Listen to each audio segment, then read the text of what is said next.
안녕 이 원장. 안녕 조 네. 원장. 오늘 이 원장 화장했어요? 항상 해요. 근데 오늘 화장이 좀 과해 보여요. 눈 주변이 푸르딩딩해 보이는데. 푸바오 컨셉이라고 들어봤어요? 예, 팬더봄. 네, 맞아요. 예. 네, 오늘 컨텐츠는요, 사연들을 조금 가져왔어요. 사연들을 듣고 원장님들이 이야기해주는 시간을 가지면 되겠습니다. 자, 첫 번째 사연은 저기 목소리가 멋있으신 최기수 원장님께서 한번 읽어봐 주시면 좋을 것 같습니다. 그 댓글에 뭐라고 써있는 줄 알아요? 목소리만 들으면 윤종신 씨, 외모는 또 그 김원효 배우를 닮았다고. 이렇게 한번 해보세요. 놀라워라. 놀라워.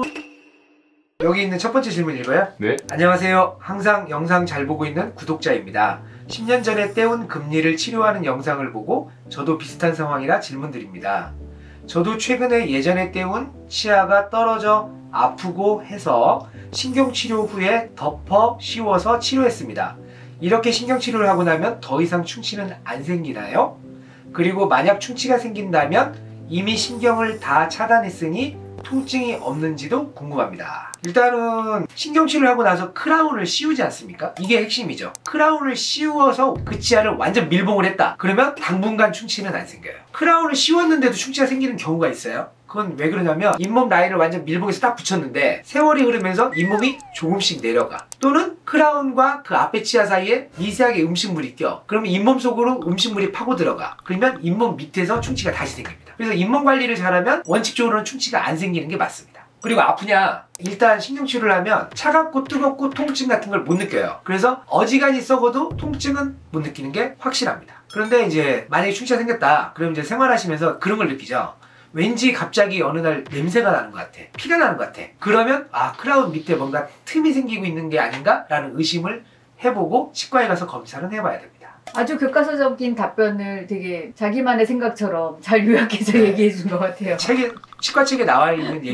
맞아요. 구독자 여러분. 네. 두 번째는 저 목소리가 우아하신 이정 원장님의 거로 하겠습니다. 네. 안녕하세요. 20대 중반 대학생입니다. 슬슬 주변 사람들이 사랑니로 고통받길래 스케일링 받을 겸 동네 치과에 갔다가 엑스레이 촬영을 진행했습니다. 통증이 하나도 없어서 몰랐는데 한쪽 사랑니가 완전히 누워서 어금니 뿌리와 붙어 있다고 하시더라고요. 나중에 문제가 생길 것이니 뽑자고 하시는데 솔직히 저는 현재 통증이 하나도 없고 사랑니 발치가 고통스럽다는 말을 많이 듣다 보니 꺼려집니다. 꼭 뽑아야 하는 걸까요? 사랑니 발치는 교정에 방해가 될 때는 무조건 하라고 합니다. 아래턱 같은 경우는 거의 대부분 방해가 되지요. 그래서 보통 교정과 환자분들 사랑니는 뭐 올바르게 있건 옆으로 누워있건 대부분 뽑으라고 오더가 나오더라고요. 하지만 교정을 받지 않는 교정 환자 외의 분들은 아프면 빼는 것이 정답이 아닐까 싶어요. 안 그래요? 저희 병원 기준으로 따지면 불편하면 뽑으세요 라고 해요. 저희는 그냥. 사랑니로 인한 불편감은 뭐냐? 일단 첫 번째는 음식물이 끼는 거. 사랑니 옆으로 이렇게 비스듬히 누워있으면 이 틈 사이에 음식물이 껴서 밥을 먹으면 음식물이 껴서 양치가 잘 안 돼요. 그럼 무조건 뽑는 게 낫고, 그 다음에 그쪽에 양치질을 하면 붓고 피나요. 뽑아야 되고, 냄새나요. 그럼 뽑아야 돼. 그 세 가지가 아니라면 굳이 뭐 불편한 게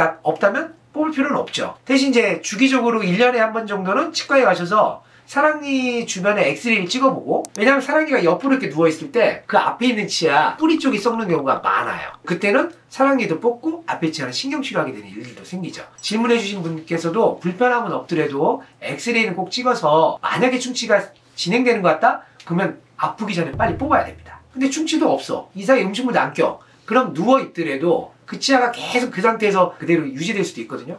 뭐 그렇게 불편하지 않다면 나중에 불편해지면 그때 뽑아도 늦지는 않습니다. 저도 사랑니 하나가 이렇게 옆으로 누워있는 게 지금 왼쪽에 하나 있는데 아직이요? 네. 근데 저도 안 뽑고 있어요. 왜냐면 잇몸 속에 아예 매몰되어 있거든요. 사랑니와 함께 같이 늙어가고 있습니다. 요즘은 사랑니만 빼는 병원도 있잖아요. 그럼요. 꽤 많이 생겼죠. 그럼요. 구강 외과 치료만 하는 병원들도 시내에는 좀 몇 군데 있죠. 사랑니만 빼는 병원들이 있어요. 네. 그래서 그것도 참고하시고, 아무튼 문제가 생기면 뽑는 걸로. 네, 불편하면 뽑는다. 네. 네. 자, 세 번째 질문은 안녕하세요. 약 5년 전 아랫니 임플란트를 심은 적이 있는 임플란트 경험자입니다. 현재는 왼쪽 위 어금니 임플란트를 고민하고 있는데요.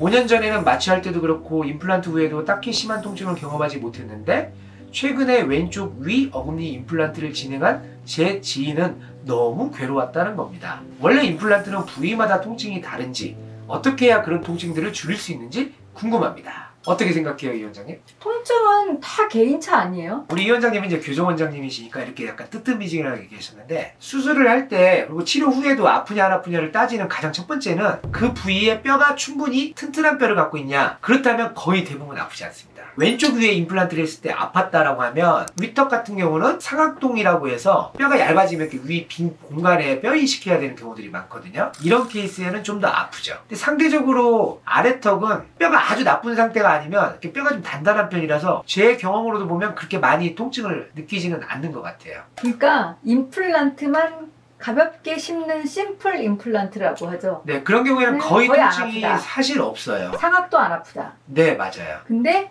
그 임플란트를 심기 위해서 부가적인 처치를 하는 경우는 아프다. 이런 건 뭐 내 지인이 아팠기 때문에 나도 왼쪽 위에가 아픈 거 아니냐, 꼭 그런 건 아닙니다. 보통은 이제 다 요즘은 CT를 찍죠. 그래서 내 뼈가 얼마나 두꺼운가 뭐 이런 걸 알려주시기 때문에 수술의 난이도가 쉬워요, 어려워요 이런 얘기를 들으시면 난이도가 어렵다는 것은 그만큼 상대적으로 좀 더 아플 확률이 높다. 치료 기간도 좀 길어진다. 이렇게 생각하시면 됩니다. 뜨뜻미지근하지 않게 아주 명쾌하게 잘 얘기해 주셨습니다. 아유, 고마워요. 마음에 담고 있었어요. 아유, 듣고 싶네요. 네. 네, 오늘은 이제 우리 또 구독자분들께서 올려주신 약간 공통적인 질문에 대해서 한번 이제 답변을 드려봤고요. 이런 거에 대해서 좀 길게 얘기를 하게 되면 아마 좀 더 이해하시기도 편할 것 같아요. 지루하실 수도 있어요. 그런가요? 네. 그럴 때마다 제가 중간중간에 윤종신 씨 목소리로 빙수야를. 자, 네, 인사합시다. 오늘도 구독해주셔서 감사합니다. 감사합니다.